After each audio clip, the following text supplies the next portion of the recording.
Nigeria থেকে Pakistan, chilli থেকে Yemen, Libya কিংবা বাংলাদেশ, দেশ অঞ্চল বা অর্থনীতির আকারে যত ভিন্নতাই থাকুক সবার জন্য একই পরামর্শ দেয় আইএমএফ। যেমন প্রবাসী আয় বা রেমিটেন্সের উপরে কর বসানোর পরামর্শ দিচ্ছে সংস্থাটি, যা আত্মঘাতী বলছেন অর্থনীতিবিদরা। আরও জানাচ্ছেন সুশান্ত সিনহা।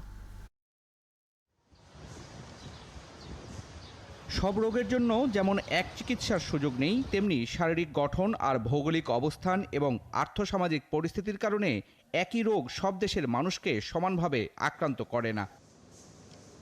কিন্তু আন্তর্জাতিক মুদ্রা তহবিল বা আইএমএফের পরামর্শ যেন রোগ যাই হোক একরকমই ব্যবস্থাপত্র। কেসারেন, শেকড় থেকে শিখরে। এমন অভিযোগ করে অর্থনীতিবিদরা বলছেন, প্রবাসী আয়ে কর বসানোর মতো আত্মঘাতী সিদ্ধান্ত দিয়েছে আইএমএফ। ওয়ার্ল্ড ব্যাংক আইএমএফ এর হলো ওয়ান সাইজ ফিটস অল। এটা মানে একই প্রেসক্রিপশন সব দেশে কাজে আসবে। তো ঘানার প্রেসক্রিপশন এখানে লাগবে না। ঘানা খুব সুন্দর দেশ, শ্রদ্ধা করি, কিন্তু এখানে খুব আত্মঘাতী কথা বলেছে। যদি রেমিটেন্সের উপরে ট্যাক্স বসাইতে বলে,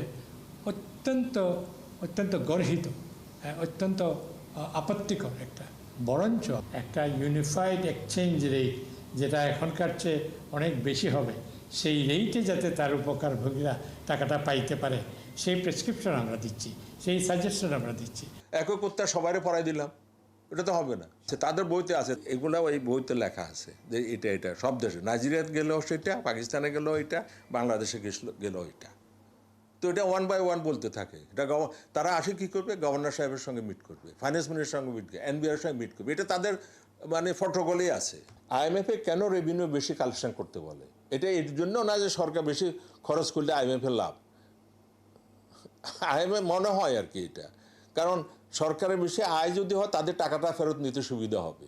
এখানেই শেষ নয়, দেশের দুর্বল পুঁজিবাজারে বিনিয়োগকারীদের লভ্যাংশের উপরেও কর বসানোর প্রস্তাব করেছে।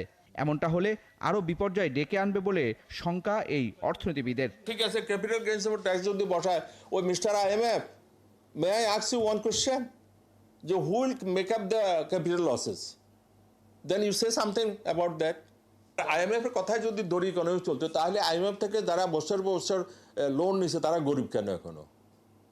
পাকিস্তান তো 10 বছর থেকে কত কিস্তিতে নিয়েছে, তো why Pakistan economy so bad? ঢালাওভাবে আইএমএফের শর্ত মানা উচিত নয় বলেও মনে করেন তারা। তবে দুর্নীতি আর অনিয়ম বন্ধে প্রয়োজনীয় সংস্কারগুলো দ্রুত শুরু করার তাগিদ দিচ্ছেন তারা। সুশান্ত সিনহা, ৭১, ঢাকা।